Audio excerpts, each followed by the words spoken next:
આજે અમે જે નર્મદા જિલ્લાની ગણતરી એસ્પિરેશનલ જિલ્લા તરીકે થાય છે અને અહીંના લોકોની પ્રાથમિક જરૂરિયાતો માટે, મૂળભૂત સુવિધાઓ માટે, શિક્ષણ, આરોગ્ય અને સામાજિક આર્થિક ઉત્થાન માટે રાજ્ય અને કેન્દ્ર સરકાર દ્વારા અનેક કાર્ય યોજનાઓ આવે છે, કરોડો રૂપિયાના બજેટો આવે છે, પણ અહીંના અધિકારીઓ એજન્સીઓની ઈશારા પર પદાધિકારીઓને વિશ્વાસમાં લીધા વગર કરોડો રૂપિયાના આયોજન બારોબાર કરી નાખે છે અને એના ચૂકવણા કરી નાખે છે.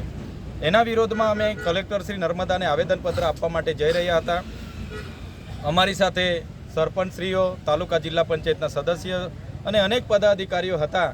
છતાંય અમે સવારથી નીકળેલા છે, અમને જવા દેવામાં આવતા નથી. એક આવેદનપત્ર આપવાથી સરકાર આટલી બધી ડરે છે એ અમને સમજાતું નથી. ત્યારે અમને લાગે છે કે આ ભ્રષ્ટાચાર પાછળ મોટા ગજના નેતાઓના હાથ હશે એવું અમને ચોક્કસપણે લાગી રહ્યું છે.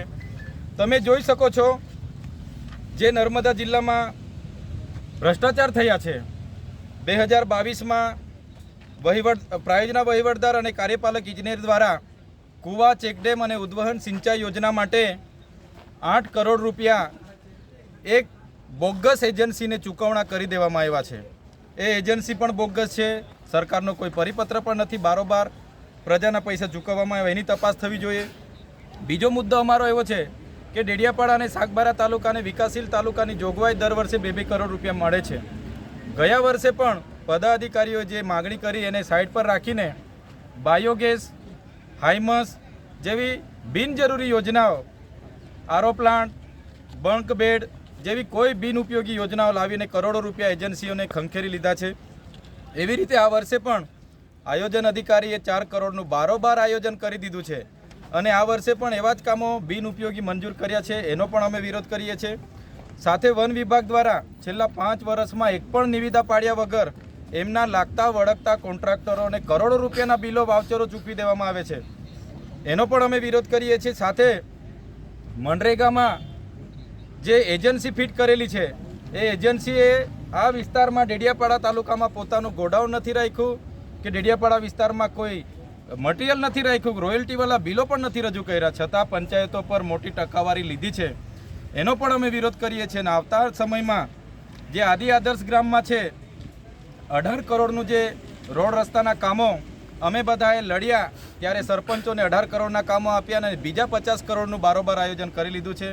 એનો અમે વિરોધ કરીએ છીએ. અને તમામ કામગીરી, તમામ યોજનાઓ જ્યારે પણ આવે, જેનું બજેટ આવે તો ગામ પંચાયત પર ગામ સભામાં એનો ઠરાવ લેવામાં આવે, ગામ પંચાયતને જ કામ કરવાની અધિકાર આપવામાં આવે એવી અમારી માગણી છે. અને જેટલા પણ અધિકારીઓએ બારોબાર આ બિલો ચૂકવેલા છે એના પર તાત્કાલિક ધોરણે વિજિલન્સ તપાસ થાય. જે પણ અધિકારી, જે પણ કોન્ટ્રાક્ટર આમાં જવાબદાર એના પર કાર્યવાહી કરવામાં આવે એવી અમારી માગણી છે. અને સાથોસાથ આવનાર દિવસોમાં આ જો કાર્યવાહી યોગ્ય કરવામાં નહીં આવશે તો અમે ખૂબ મોટું જન આંદોલન કરીશું. એ ક્યારે અમે આ બાબતને લઈને પાછી કરવાના નથી. આજે અમારા બાળકોના શિક્ષણ, કુપોષણ, સિકલ સેલ જેના માટે પૈસા આવે છે એ અધિકારીઓ, પદાધિકારીઓના ઈશારાથી બહારની એજન્સીઓને લાવીને ચાઉં કરી જાય છે. ત્યારે એની સામેનો અમારો વિરોધ છે. સાથે સાથે અમારા સિંચાઈ વિભાગમાં સ્ટાફ નથી, તાલુકા વિભાગમાં કોઈ હાજર નથી રહેતું, મામલતદારમાં સ્ટાફ નથી. ત્યારે આ બાબતને લઈને પૂરતા શિક્ષકો મુકાય, પૂરતી શાળા બંધાય, આંગણવાડી બનાય, એના માટે પણ અમે રજૂઆત કરવા માટે જતા હતા. છતાં અમને પોલીસ આજે મોવી ખાતે અટકાવેલા છે અને અમને આગળ જવા દેવામાં આવતા નથી.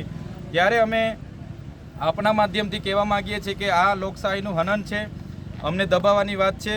આવનાર દિવસમાં આ મોટો ભ્રષ્ટાચાર ખુલ્લા પાડવા માટે આવનાર દિવસોમાં હજારોની સંખ્યામાં લોકો સાથે અમે જઈશું અને અમને ધરણા કરવો પડશે, આંદોલન કરવું પડશે, રેલી કરવી પડશે, ત્યાં કલેક્ટરની કચેરીની ઘેરાવો કરવો પડશે કે નર્મદા કમલમનો ઘેરાવો કરવો પડશે. તો અમે કરીશું, પણ અમારા લોકોને ન્યાય આપીને જ અમે રહેવાના છે. આજે ભલે પોલીસે તાનાશાહી વર્તન કરીને અમને રોકી દીધા છે, પણ આવનાર દિવસમાં આનાથી પણ વધારે સંખ્યામાં, મોટી સંખ્યામાં અમે જઈને આવેદન આપીશું.